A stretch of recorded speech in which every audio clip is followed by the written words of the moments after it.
¿Cómo andan? Tercer año, ¿cómo les va? Bueno, espero que transitando de la mejor manera posible, sacando lo mejor, explorando quizás partes de ustedes, partes de la casa, cuestiones familiares que nunca habían pensado. Así que bueno, descubriendo y descubriéndose. Antes de comenzar la clase de hoy, les quiero eh, comentar dos o tres cositas.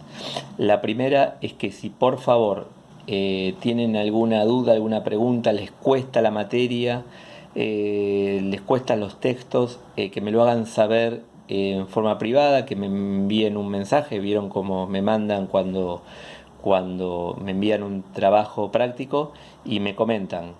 Para mí es muy importante saber cómo están con la materia y puntualmente porque me da la sensación que tienen un ritmo muy intenso con todas las materias. Y además esta es una materia nueva. Eso es lo primero que quería decir. Lo segundo, les voy a pedir que cuando ustedes me entreguen algún trabajo práctico, alguna preevaluación, alguna evaluación, por una cuestión de formalidad y de respeto, pero principalmente de formalidad, entiendo que para la facultad falta mucho, pero también es cierto que no están en primer año ni en la primaria. Encabecen un escrito, el mensaje: hola profe, hola profesor, hola Néstor, envío, saludos, ¿sí? Por una cuestión, insisto, de formalidad. Esto no solamente en mi materia, sino en todas las materias. Intenten hacerlo. Quizás ya se lo han dicho, quizás algún profe o una profe se lo ha dicho. Bueno, ahora vamos a trabajar algunas cuestiones que con esto ya terminamos la unidad uno. Como a mí me gustan mucho las preguntas, vamos a transitar algunas preguntas que escribí. Vayan pensando las respuestas así en la medida en que yo vaya hablando y después vamos a desarrollar alguna de estas que yo considero por lo menos más importantes. Después ya en la próxima clase vamos a entrar con los iniciadores de la sociología o lo que se llama padres fundadores. No vamos a cuestionar ahora por qué no hubo madres fundadoras en la sociología, por lo menos en este momento. Así que bueno, les voy a leer algunas preguntas que hice y que quiero compartir con ustedes. Primero una frase de Merleau-Ponty,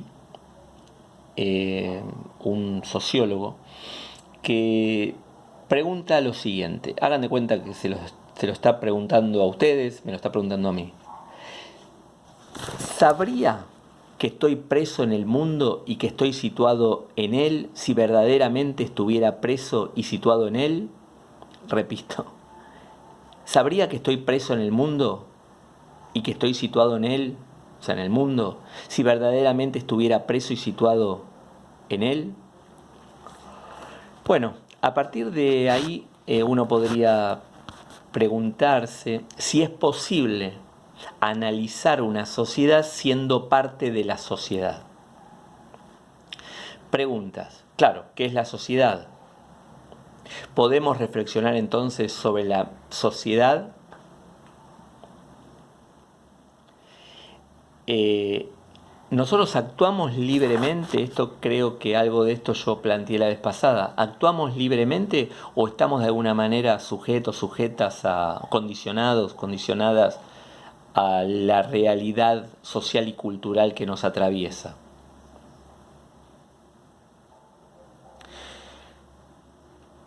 Otra, ¿vivimos actualmente en plena posmodernidad en una sociedad mediática, mediatizada por los medios de comunicación? ¿Los medios de comunicación plantean lo que es la sociedad? ¿Hay una verdad en los medios de comunicación? ¿O los medios de comunicación crean una sociedad determinada? ¿Crean una realidad determinada? Eh, por otro lado, y piensen en estas épocas de coronavirus, quizás ustedes ya lo están revisando en otras materias. ¿Qué pasa con la globalización? ¿Existe la globalización? Bueno, eh, Después también les planteé qué va a pasar sociológicamente hablando.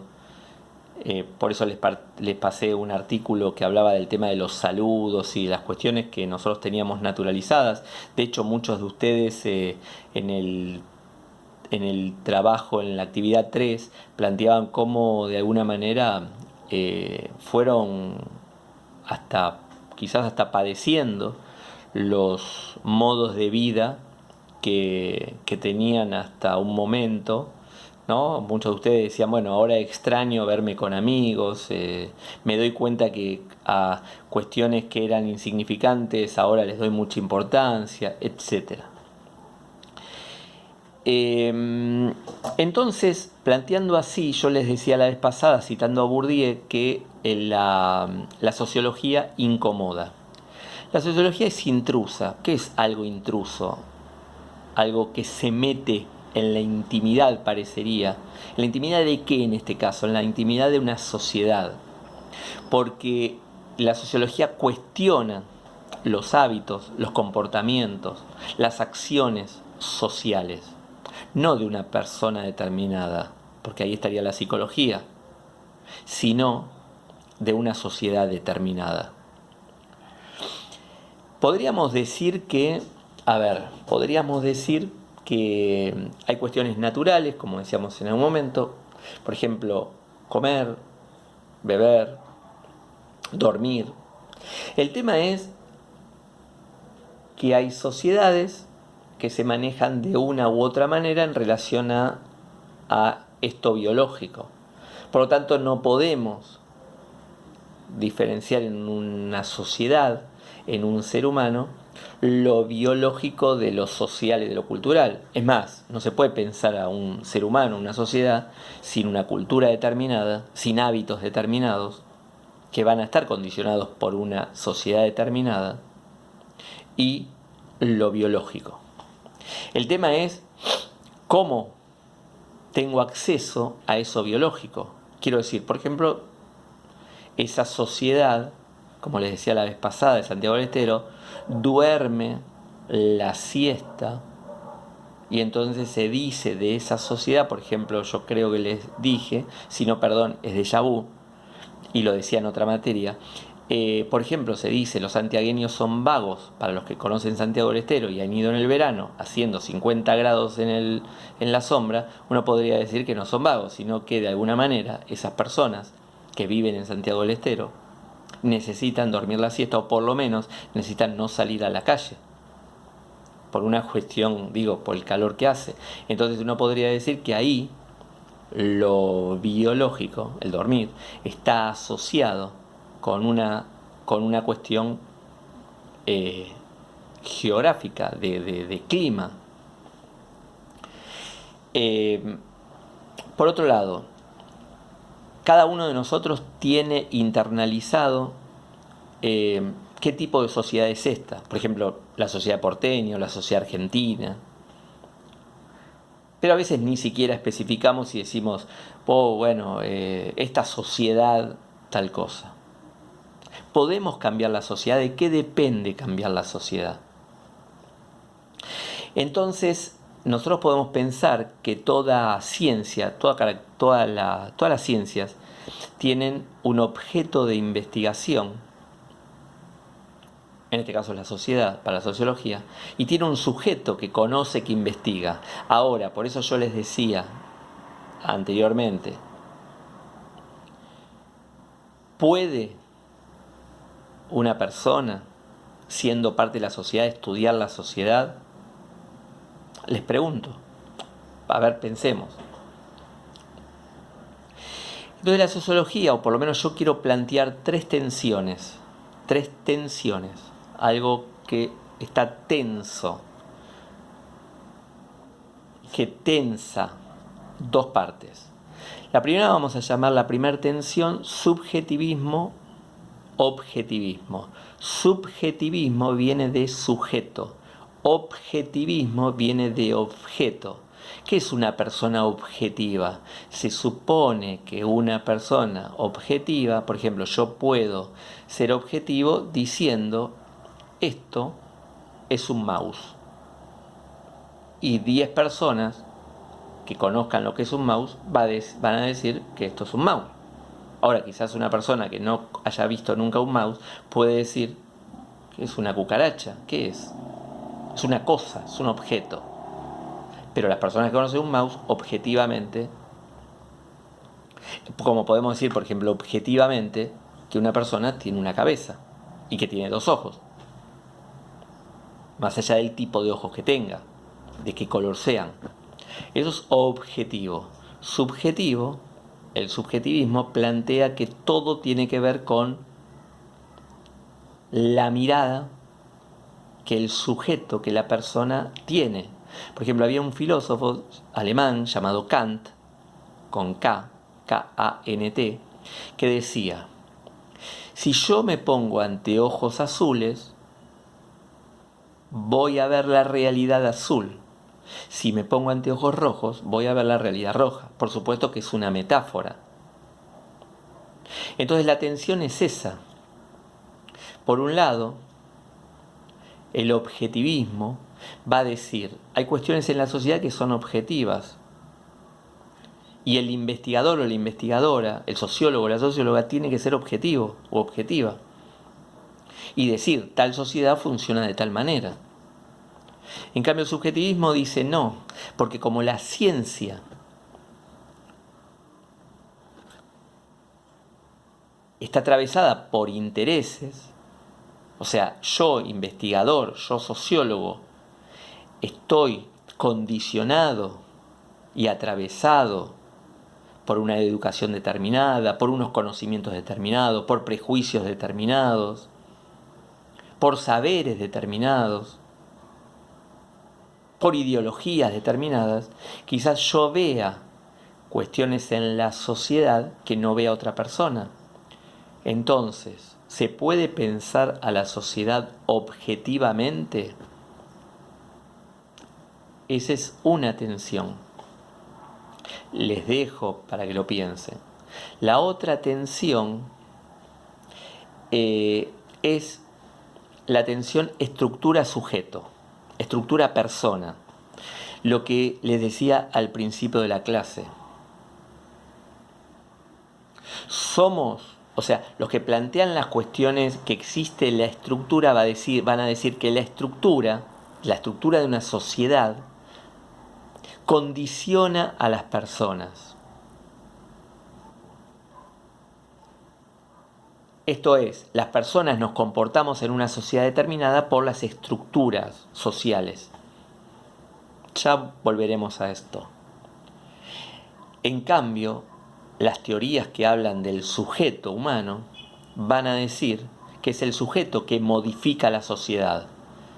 Vuelvo a repetir, nosotros podemos cambiar la sociedad. La sociedad es porque nosotros somos así, de esta manera. Si nosotros fuéramos de diferente manera, por ejemplo, si fuéramos... Vieron que se dice, por ejemplo, esta sociedad es corrupta, una generalización muy vaga, pero bueno, hay personas que dicen, esta sociedad es corrupta. Entonces, ¿es corrupta porque somos corruptos? ¿Porque la mayoría es corrupta? Entonces, por eso digo, es como el huevo y la gallina, digamos. La sociedad es porque las personas somos de tal manera y hacemos a la sociedad o viceversa. Me parece un trabalengua, si fui muy rápido, me dicen para la próxima. Y la tercera tensión es la tensión consenso-conflicto. Esto quiere decir, hay teorías que plantean que puede haber sociedades armónicas, sociedades donde haya paz, donde haya consenso, donde haya acuerdo, donde no haya conflictos. E imagínense, las teorías que plantean eso, lo plantean como hacer una analogía con el tema del cuerpo humano. Pensemos que cada parte del cuerpo humano tiene una función, pero esa parte del cuerpo, por ejemplo, el cerebro, se relaciona con otra parte del cuerpo. Y entonces el cuerpo humano, de alguna manera, logra la armonía. De hecho, cuando no hay armonía es porque una parte funciona mal, está en conflicto, hablando sociológicamente, está enferma. Enferma digo la parte del cuerpo, estoy haciendo como una metáfora, una analogía.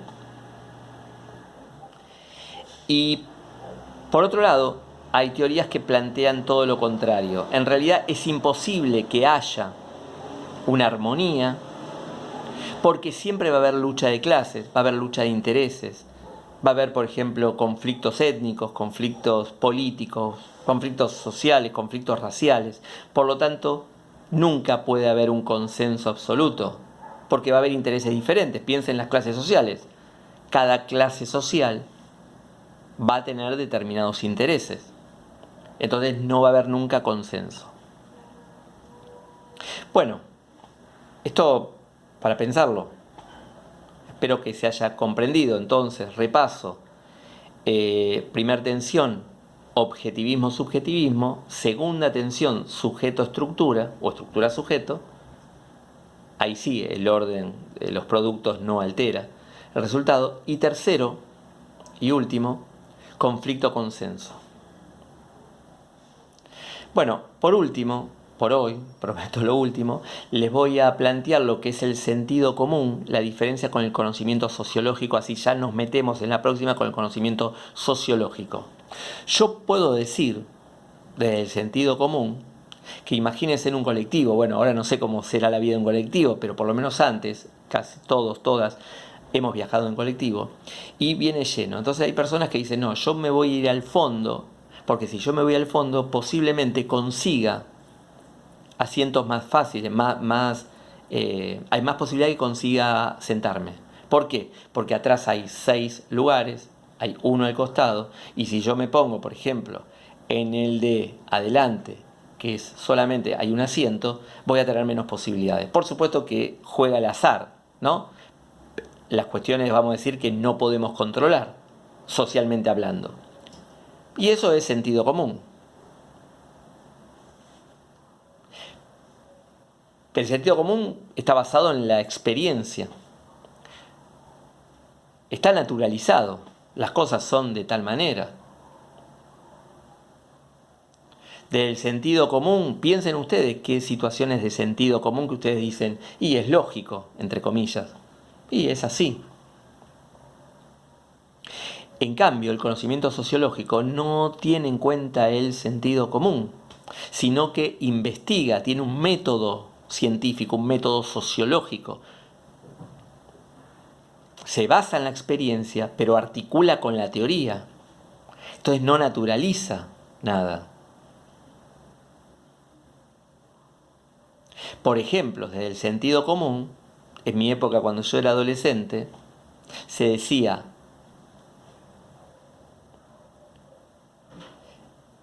que había una... A ver, ¿vieron lo que hoy en los boliches, cuando ustedes van a bailar, se llama portación de cara? Bueno, en ese momento también, en mi época. Entonces, es mi época, digo, mi época de adolescente. Entonces, por ejemplo, bueno, si viene con ahora es con la visera o con la gorrita, o si tiene piel tez, eh, tez oscura de piel, entonces entra o no entra. Entonces ahí hay un prejuicio, por supuesto, y es entre comillas, y sí, este me va a venir a chorear, me va a venir a afanar, entonces yo me cruzo en la calle. Bueno, esto entre comillas es sentido común. Ahora, sociológicamente hablando, por supuesto, no solamente no podemos generalizar, sino que tendríamos que hacer una investigación si realmente todas las personas de tez oscura son ladronas, pueden delinquir o potencialmente pueden delinquir, cosa que no es así. Bueno, esa es la diferencia entre el sentido común. Piensa en situaciones de sentido común y piensa en situaciones que no son de sentido común. Bueno, hasta acá esta clase. Espero preguntas, dudas, inquietudes y por favor cuéntenme cómo están con la materia. En una semana más o menos hacemos una próxima evaluación. Después les voy a comentar de qué se trata. Que bueno, que espero que puedan aplicar todos estos conceptos, principalmente de estas 2 clases de video, al trabajo. Bueno, que les vaya bien, que estén bien, de corazón. Saludos. Chao, hasta luego. Cuídense y cuiden.